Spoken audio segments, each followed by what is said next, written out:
सकता था। मैं वहाँ से निकलकर खाड़ी से दूर बस्ती की तरफ चल दिया। वहाँ कुछ इधर उधर चल फिर कर वक्त गुजारा और वापस बस्ती के करीब माहीगीरों के झोंपड़े की तरफ आ गया। वहाँ झोंपड़े के बाहर कुछ माहीगीर लालटेन जलाए बैठे थे। मैंने करीब जाकर सलाम किया और पूछा ये उधर धमाका कैसे हुआ था। पहले तो माहीगीर खामोश रहे। जब मैंने उन्हें बताया कि मैं अखबार के दफ्तर से आया हूँ तो उनमें से एक ने कहा लॉन्च फट गई है जी, तेल की टंकी में आग लग गई होगी। मैंने पूछा लॉन्च में कितने मुसाफिर थे। कोई मुसाफिर नहीं था जी, ये हमारे मालिक सेठ मर्चेंडानी की अपनी लॉन्च थी। बड़ा बुरा हुआ जी, पर आदमी की जब आई होती है तो कोई नहीं रोक सकता। सेठ साहब कभी रात को लॉन्च में नहीं सोते थे। आज सुना है शहर से उनके 2-3 मेहमान आए हुए थे। उन्होंने दोपहर का और फिर रात का खाना भी लॉन्च पर ही खाया और लॉन्च पर ही अपने दोस्तों के साथ सो गए। दूसरा माहीगीर अफसोस करने लगा, बड़ा दुख हुआ है। मैंने कहा आप लोगों को कैसे पता चला कि सेठ मर्चेंडानी और उसके दोनों दोस्तों की मौत हो गई है? हो सकता है वो जिंदा बच गए हों। सेठ जी और उसके दोस्तों की जली हुई लाशें खाड़ी में मिल गई थी, मगर किसी की टांगे नहीं थी तो किसी के बाजू और निचला धड़ गायब था। जब मेरी तसल्ली हो गई कि तीनों भारतीय तकरीबकार हलाक हो चुके हैं तो मैं वहाँ से वापस मायावती के होटल की तरफ रवाना हो गया। उस वक्त रात का पिछला पहर था, मगर कराची जैसा खुशकिस्मत और रौनक वाला शहर है कि वहाँ रात के वक्त भी दिन का समा रहता है। हर सड़क पर सारी रात कोई न कोई टैक्सी रिक्शा जरूर मिल जाता है। मुझे भी एक टैक्सी मिल गई। टैक्सी में बैठते वक्त मैंने सोचा कि उस वक्त मेरा मायावती के होटल में जाना ठीक नहीं रहेगा, मुझे रात रेलवे स्टेशन पर गुजारनी चाहिए। चुनाचे मैंने टैक्सी ड्राइवर से कहा सिटी स्टेशन ले चलो। कराची के सिटी स्टेशन पर आधी रात के बाद बड़ी चहल पहल और रौनक थी। सुबह होने तक मैं स्टेशन पर ही रहा। मैंने सोच लिया था कि मुझे क्या करना है। स्टेशन से निकलते ही मैंने पहला काम ये किया कि सीधा PIA के दफ्तर पहुंचकर रात की 12 बजे वाली इस्लामाबाद की फ्लाइट का एक टिकट खरीदा और उसमें अपनी सीट कंफर्म करवा ली। उसके बाद मैं क्लिफ्टन की सैर करने निकल गया। क्लिफ्टन पर दिन के वक्त ज्यादा लोग नहीं थे, इसीलिए मैं यहाँ आ गया। दोपहर का खाना मैंने क्लिफ्टन पर ही एक खोखा होटल में खाया। उसके बाद समंदर के किनारे सैर करता दूर निकल गया। वहाँ बड़े बड़े पत्थरों के ढेर पड़े थे।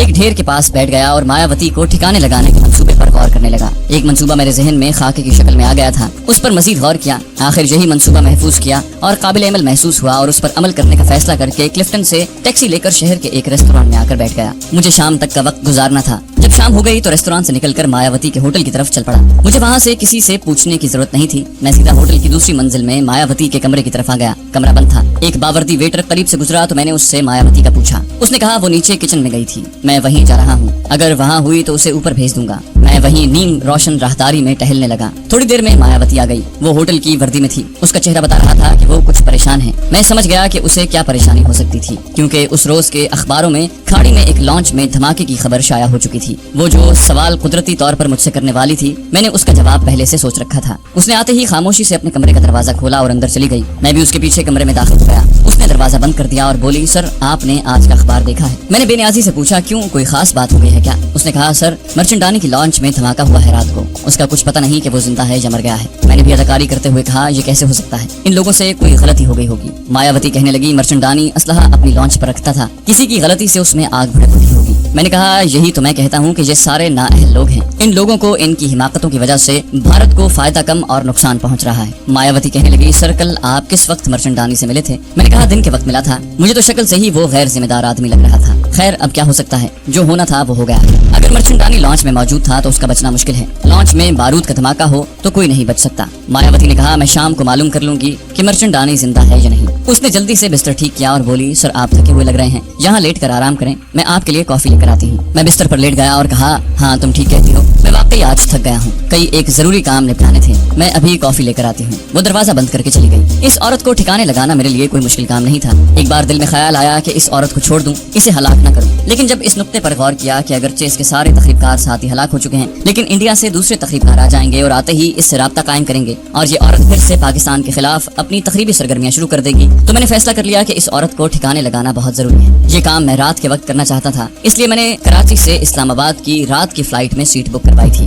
ताकि जिस वक्त होटल के कमरे से मायावती की लाश बरामद हो तो मैं कराची से इस्लामाबाद पहुंच चुका हूँ। मायावती मेरे लिए कॉफी ले आई। कॉफी पीकर मेरी तबीयत में वाकई फरहत सी पैदा हो गई। मैंने मायावती से कहा मायावती मैं आज रात का खाना भी तुम्हारे साथ ही खाऊंगा, मेरा प्रोग्राम कल सुबह इस्लामाबाद रावलपिंडी जाने का है। मायावती मुस्कुराने लगी, सर आप मालिक हैं, हम तो आपके नौकर हैं। मैंने उसके शाने पर हाथ फेरते हुए कहा नहीं नहीं मायावती तुम नौकर नहीं हो, तुम भारत माता की दलेर पुत्री हो, तुम भारतवर्ष के लिए बड़ा काम कर रही हो। वो मेरे करीब हो गई और कहने लगी सर तो फिर अमृतसर सेंटर वालों से मेरी सिफारिश कर दें कि वो जो फंड मर्चेंडानी को देते हैं उससे कम से कम आधा मुझे दिया जाए। मुझे बाज़ खुफिया रिपोर्टें हासिल करने के लिए काफी रकम खर्च करनी पड़ती है। मैंने कहा फिक्र न करो, ये काम हो जाएगा। उसने मेरा हाथ चूम लिया। बस सर, अगर आप ये काम कर दें तो मेरी जिंदगी सफल हो जाएगी। इस औरत को मालूम नहीं था कि इसकी जिंदगी यही बस एक रात ही बाकी रह गई है। असल में किसी को भी इस दुनिया में इल्म नहीं होता कि जिस जिंदगी के लिए वो इतनी तगो-दो कर रहा है, इतना लालच कर रहा है, इतना झूठ बोल रहा है, इतने लोगों का हक मार रहा है, इतनी नाजायज दौलत बैंक में जमा कर रहा है, वो जिंदगी किसी भी वक्त खत्म हो सकती है। आदमी कहता तो जरूर है कि जी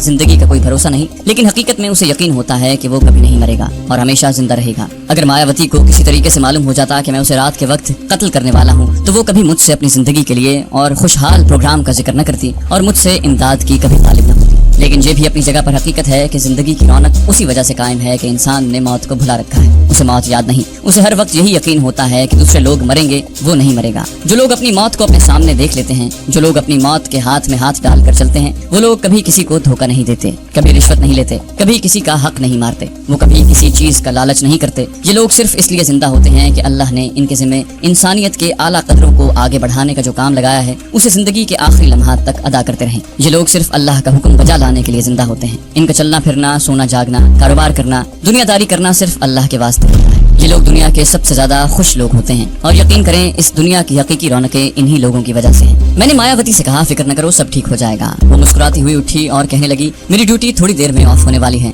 मैं भी आ जाऊंगी। आपको किसी चीज की जरूरत हो तो ये बटन दबाकर सर्विस वालों को कह दीजिएगा। वो चली गई तो मुझे उस पर तरस आने लगा। दरअसल मैंने किसी औरत को ठिकाने लगाने के लिए कभी इतनी लंबी मंसूबाबंदी नहीं की थी, बल्कि शायद ये मेरे हाथों हलाक होने वाली पहली औरत थी। जो लोग मेरे हाथों मारे गए थे वो हंगामी हालात में आनन फानन हलाक हो गए थे और ये सब कुछ मैंने अपने वतन पाकिस्तान की सलामती और कौमी मफाद में किया था। और अक्सर ऐसे हालात में अगर मैं उन्हें हलाक न करता तो वो मुझे मार डालते। मैंने सोचना शुरू किया कि इस औरत से छुटकारा हासिल करने का कोई दूसरा तरीका नहीं है। बहुत गौर किया, कोई दूसरा तरीका समझ में न आया। ये एक तस्लीम शुदा हकीकत थी कि ये औरत मेरे वतन की दुश्मन थी, भारत की जासूस थी और अब तक अपनी तखरीबी सरगर्मियों से न जाने पाकिस्तान को कितना नुकसान पहुंचा चुकी थी और जिंदा रहने की सूरत में न जाने इसने अभी मजीद कितना नुकसान पहुंचाना था। अगर ऐसी बात होती तो बाकी भारतीय तखरीबकारों की हलाकत के बाद इस औरत की तखरीबी सरगर्मियां मुअत्तल हो जाती तो मुझे इससे दूसरी बार मुलाकात करने की जरूरत नहीं थी। लेकिन ऐसी बात नहीं थी। लाजमी अमर था कि भारत की खुफिया एजेंसी मरने वालों की जगह दूसरे तखरीबकार भेज देगी। वो लोग मायावती से आकर राब्ता करेंगे और ये औरत दोबारा तखरीबी अमल शुरू कर देगी। अब मेरा फर्ज बन गया था कि पाकिस्तान की सरजमीन को इस दुश्मन के वजूद से पाक कर दूं।